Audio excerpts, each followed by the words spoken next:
What up, YouTube? Back at it again. We are back on continuing Ren's Ren's little audio series of his life story, or at least his journey for the last, well, for most of his life. Yeah. Um, cool. We're looking at chapter 4. This dropped yesterday. I have to. He's going day by day here, obviously. So it's you gotta kind of keep up. I just woke up. It is 5:20 in the morning. I got some coffee. All right. This is good though, cause I don't have to pay attention to like really quick moving rap or try to dig into song lyrics. This is a story that I kind of already know, so I'm just gonna watch it with you. But anyways, I had no idea that he's a Bears fan.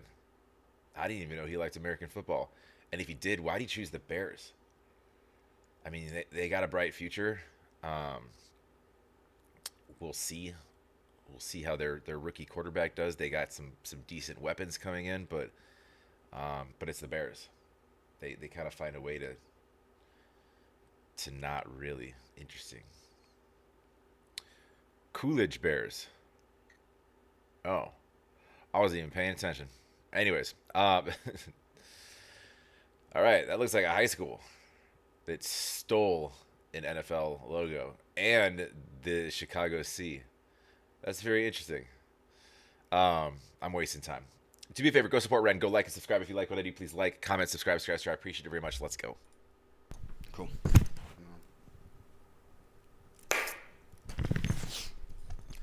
Does he have a clapper hooked on which camera? I'm just kidding.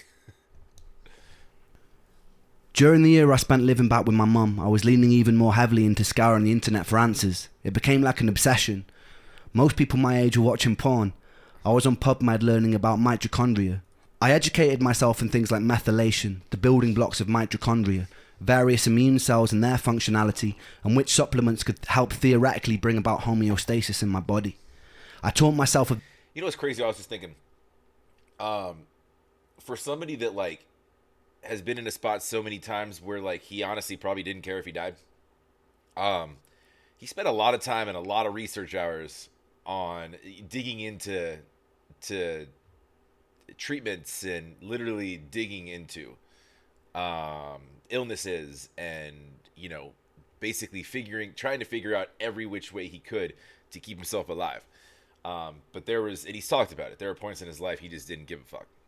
Um, and on the flip side of trying to treat himself and trying to stay healthy, you have the other extreme in that situation, which is abusing harmful substances and ending up on some couple's bed across the room, or outside of school, or in a yard, or in a gutter, just passed out and not knowing what's going on. So it's a very, I wouldn't say it's a very interesting approach to just abuse and care, and like not a whole lot of balance, right? the various pathogens that could lead to the symptoms I was experiencing. Around this time, I started ordering medical test kits from private medical facilities. I had a eureka moment when, after posting some poop in a tube to a lab in London, I discovered I had an amoeba and another more benign gastrointestinal parasite called blastohominis. Both could plausibly lead to systemic pain and fatigue. Upon researching the best course of action, I found this doctor in New York who was a world-renowned specialist in treating parasites. Return flights to New York, booked far enough in advance, were a couple of £100 back then. The treatment itself was pretty cheap. I was in no way in a strong financial position, and neither was my family, so I did what I always do when I needed to get money. I wrote and recorded some songs from my laptop from bed. One about getting to New York to find a cure. I sold a modest amount of digital copies to my Facebook friends and my friends and family, just enough to afford a trip. During this time, my symptoms had gotten a lot worse, so the entire visit was a bit of a blur. I remember sitting in a waiting room and struggling to find an inch of wall space that wasn't taken up by the countless medical qualifications and the diplomas attached to it. I half expected the walls to start bragging about their Ivy League connections and debating the latest medical research while those mere mortals waited to be called in. When I was finally on the doctor's table... Does he have a visualizer on that that sort of paints that picture? You know how he has his like the older kind of animated I don't know, I remember like I could be wrong. It could be a completely like in reference to something completely different as far as like a doctor's visit, but he definitely has like a doctor's visit one where I'm pretty sure I remember like the walls having shit all over. Anyways, I was told to take off my clothes and put on a blue disposable paper robe. An old man in his 80s hobbled in, pulled on a medical glove, and proceeded to cover his finger in Vaseline. My heart sunk. I was pretty sure I knew what was coming next. there we go. There's our. I was honestly, I was hoping for something a little more spicy, like no lube. I'm just kidding. Suddenly wished I'd experimented more with my ex-girlfriend. I didn't want to lose my backdoor virginity like this. He could have at least done me the courtesy of putting on some Marvin Gaye and lighting some candles, but instead I lay in uncomfortable silence on a brightly exposed operating table, while a firm-handed, overqualified old man inserted his index finger forcefully into my anus. He never wrote to me afterwards. I felt used.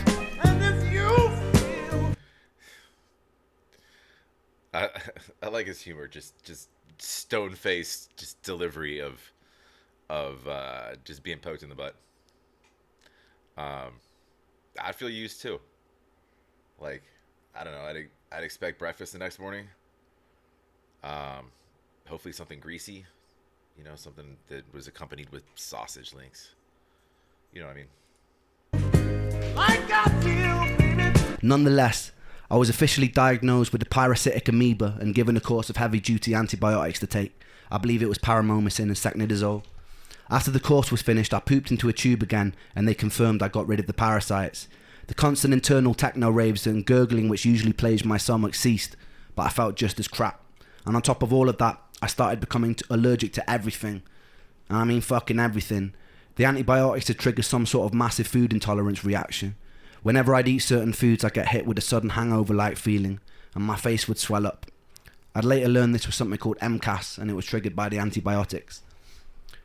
This was the first time I felt the crushing defeat of pinning a lot of money, hopes, and time into a treatment only for it to make me worse. I'd felt it to a small degree with every failed herbal protocol, every antidepressant that gave me side effects, but this was on a much larger scale. I almost felt guilty and full of shame for not getting better. I told my friends and family that this was going to be the thing that cured me. Not only did it fail, but I was now unable to tolerate basic carbohydrates, fruits, sugar, high histamine food, dairy, grains, without feeling terrible. I felt pretty crushed about that. Despite this, some tenacious part of me had a perseverance that didn't want to stop looking for answers. I was obsessed with trawling the internet. I strongly believe if I didn't have that tenacity to keep looking after every defeat, I'll probably be dead today. After about a year of living... What was that movie with Will Smith where his face was just all messed up? Is it Hitch? Some kind of like dating movie gone wrong, or I don't know. I don't even think I've seen it the whole way through. Will looked like he was the one that got slapped in the face a few times there. How does it feel, Will? With my mum in North Wales, I got the itch, and I decided that I'd make a bold move to Brighton. Most days I didn't really have the energy to do much other than short walks, but I had a friend over there who lived with Emmy for years. It felt like a safe space, a place of understanding. Being a 23-year-old living with his mother didn't feel very cool either. He had a free room going, and he was a legend. I desperately craved my own independence. After going through the heartbreak of losing love and losing the exciting career opportunity, I needed to feel like I wasn't just sitting in the tomb in Wales waiting for death, even if it was a struggle. Is that Sick Boy neon sign on his merch page? His he needs to sell some of those. If he doesn't, I'm sure some people would buy them.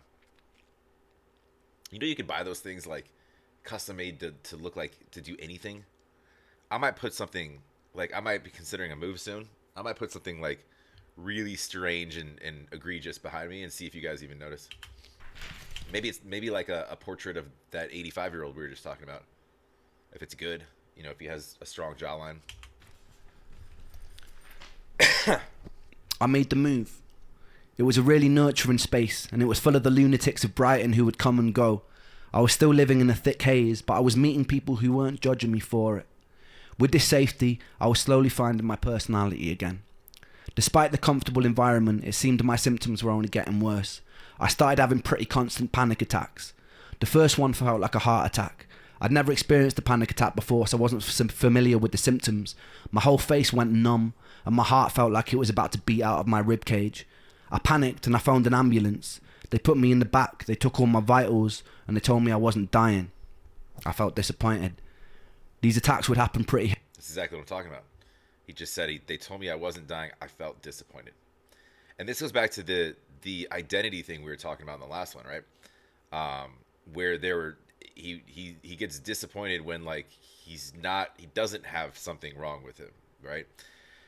And again, back to what I was just saying, the constant endless fucking scramble to figure out what's wrong with you and to treat it, yet you know what, it's probably more so just an aspect of like true closure, where it's just like, all right, if at least if somebody told me I was dying, then like I could fucking stop, you know, with all of this nonsense I'm putting myself through day to day, and just know that I'm dying, accept it, live the next 1, 2, 3 years fucking however I want to without worrying about treatment and shit, and just kind of move on with life and death.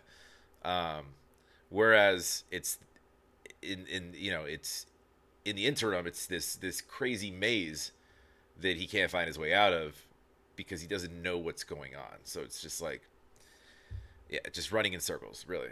So it probably has a lot to do with like just that solving that. Ren's a smart guy, and he likes to figure things out. So I'm assuming that had something to do with, you know, just not knowing what, if he knew what it was and he could treat it, that's one thing. If he was told this is what's going on, and it was, you know, sort of, it was undeniable and it was proven and he could prove it himself, you know, whereby treatment would actually help things, which it doesn't sound like it does. Every time he tries something, it seems to fuck him up worse, right?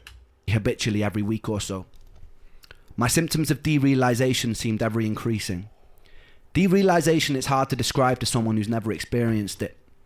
The closest thing I can come to is feeling like you're on bad drugs. You feel disconnected from... Is that Remy Malek? I haven't seen that movie, but that's the dude that played Freddie Mercury in the Queen movie, right? Is that right? I could be wrong. Yourself. Like your soul has been vacuumed out of your body and nothing around you quite feels real. Everything has an unusual undertone and nothing feels safe. I remember one night in the first year that I lived with Ben, there was this lightning storm of torrential rain. I went outside and I stood in a t-shirt hoping I'd be hit by a bolt of lightning and it would somehow shock me out of it. Unfortunately, I wasn't on Zeus's hit list that day. This urge to be shocked back into reality didn't really leave me. I remember one day I was walking back from the shops. I found an old analog television in an alleyway that was being thrown out. I can't quite remember the thought process that led me there. I just remember feeling angry, and I decided to smash the fucking pieces out of the TV in the alley. I picked it above my head and I hurled it towards the ground. The screen cracked, but it didn't shatter like I hoped it would. I did it again and again and again until there were large shards of glass lining the street. I saw one about the size of a kitchen knife and I picked it up. See, and that speaks to the quality of how stuff was made back in the 80s, 90s, these old CRT televisions that, like, I had one going in my dorm room back in college that it took 2 people to move this thing up the stairs to carry this thing. It was only like 32 inches, which was by far like the biggest TV that anybody had in their dorm room back then. Now it's like, if I were to blow at my TV sideways and that thing's fucking like 80 inches, it might just get caught in the crosswind and just fall on its face. These things just break so easy. But I could also move that thing by myself. It's pretty light. It's hard to rationally explain self-harm that's not a cry for help, because this wasn't a cry for help. I'd cried for help multiple times and no one listened. The pain I felt inside my body could never be done justice with words. There's a certain horror, a certain frustration of living in a body that would never give me a moment of peace. I felt constantly alienated. I had no doctors to tell me what was going on. They made me feel like a hypochondriac. There are no combination of words in the English language that can express that pain, that can express that frustration. There's no song I could write that would make you understand. In that moment, the closest and truest way I had of communicating my pain was driving a shard of glass into my chest and dragging it across until the blood was dripping down my body. It didn't hurt very much compared to what was already going on inside of me. and it didn't really help me feel better either. But it was truth, and there was beauty in that. Adrenaline gives you a brief moment of respite,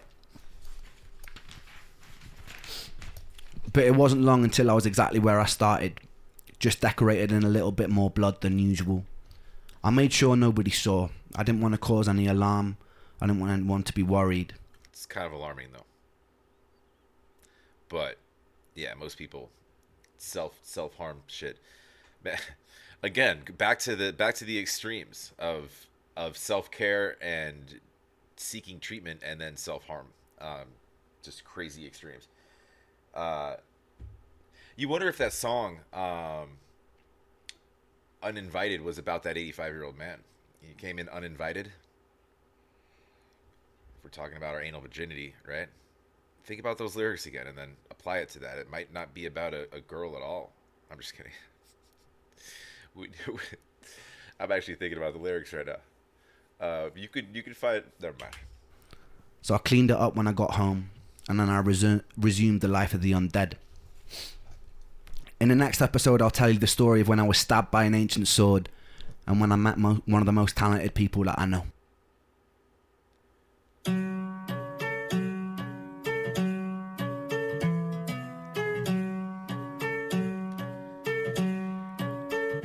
I got tears on my sleeve. He's actually playing us. This song's one of my favorites. I do listen to this. The other ones, what he played? He played like Depression and just ones that like I listened to once. And he played For Joe.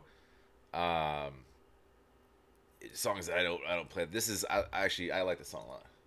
Hold on, and holes in these jeans. Hold on, I haven't slept in weeks. Hold on, I haven't found no peace. Hold on, I get my teeth tied. Hold on, and these tears run dry. Hold on, two bloodshot eyes. Hold on, two bloodshot eyes. I don't belong here in a place where life has left me. I'm 25 going on 150. My body feels old and I'm trying to lift the weight from my soul, but it's moving against me. I've emptied out my tear ducts. I lift my middle finger up. I'm screaming fuck you to all the demons here that keep me stuck. The pain is sharp like paper cuts. I hate too much, but yes I trust. I must combust, I must blow up, I must roll this courage up. Boom, sparks fill the room. I'm feeling the rhythm I move. My soul is more worn than the soles in my shoes. Nike trainer blues, a man with none to lose. I think I lost my sanity, calamity in shoes. Poor choice maker, I rip out the pages of fate, then I roll them up like bizzle paper. Taker, lung full of destiny, a man with no path is a very strange entity.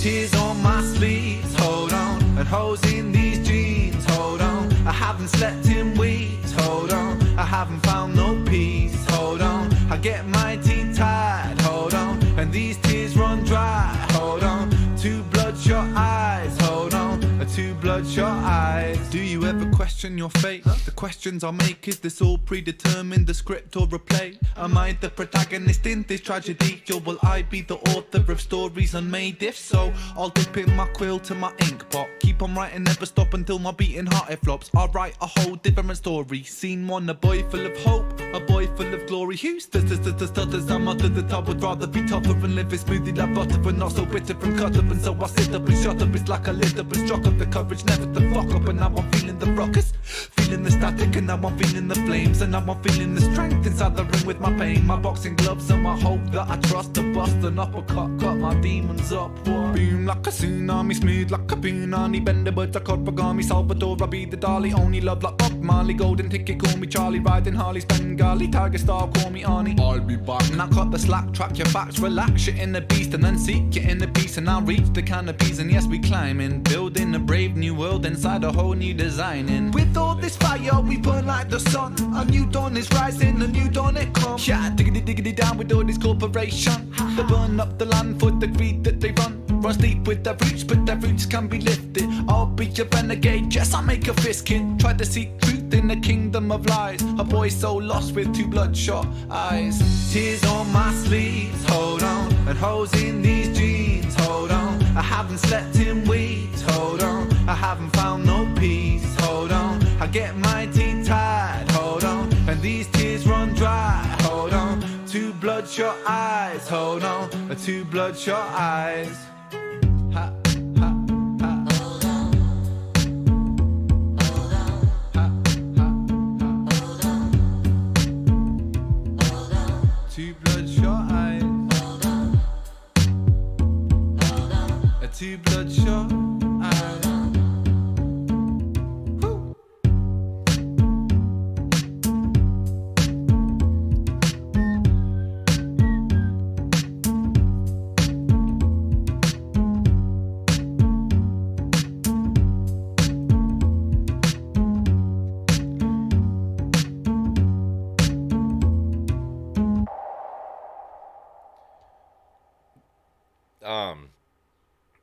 As with the rest of Ren's stuff, you can find my reaction by just looking up "Hold On" to that song as well. That is one of my favorites. Again, it's a dark topic, but it's got a fun, good vibe to it. It does. And he's doing his. That was like a mixture of just he's doing his kind of sing rapping thing. It's he's really good at that. Really good at that. So, anyways, yeah, I think I gave my thoughts throughout. I don't know. I think the most important takeaway here is that the 85-year-old was at least of medical influence, and was probably licensed. Sounds like he had multiple licenses on the wall. Can you imagine going to school for that much and having that much licensure, to have to answer the questions like, what kind of doctor, what do you treat, what's your day-to-day like with people, and your answer is, I mostly play with poop and focus on buttholes. I don't know. I would hope that if I tell my kids I'm a doctor, it's something a little less poopy. Yeah, something that doesn't sound so shitty. Anyways, I'm just kidding. No, it's I make jokes, but it's like 5 a.m., so I'm barely awake. I know what two bloodshot eyes means, but hold on. Cool. Yeah. Again, it's just crazy learning the extremes that this man went through, to figure things out, and from self harm to to spending every dollar you have to book a plane flight to see a random doctor you found online to have your poop looked at and your butt poked, and trying, the web research is fascinating to me, and I never really thought about, like, I guess I can't really relate too much. I haven't really, thank God, had, most people haven't, problems to the extent that he has from a health standpoint. I think I could, well, speaking for myself alone, I can say that I've been pretty lucky, I think, in that department. Just with, and most things that I have, run into are known. It's like, Zach, you have a broken arm because you fell on it wrong, and this is your X-ray, and this is why it's broken. It's like, oh, okay. Or, Zach, you should probably ease up on the drinking. Your liver's hurting. All right, I get it. Things like that. Or, Zach, you slipped and fell on the ground, and the back of your head is busted open. That's why you see so much blood and why you passed out. Okay. Not like I can't eat any food because everything triggers something that makes my face puffy and makes me itch all over and inside, and all of my systems are fucked up. It's weird. Where you turn to the internet, and I mean, the internet is full of fuckery, but believe all of it. Everything's on the internet. It's true. Otherwise it wouldn't have been published, right? That's what I was led to believe. Like me, I'm on the internet, so everything I tell you is absolutely logical. Do me a favor, go support Ren. Go like and subscribe. I guess we'll, maybe I'll try to get to 5 today, or whatever. Is he dropping? I mean, we're going day by day, right? When does the new song air? The 9th day, is it? Is it the 9th? I'll have to. I have a notification on. But maybe I'll jump in. I used to do his stuff live. Maybe I'll just jump in and do it live. But anyways, yeah, go support Ren. Like if you like, please comment down below. Subscribe. Appreciate it very much. It does help out the channel. Have a wonderful Monday. Your week's gonna be awesome. Let's do this thing.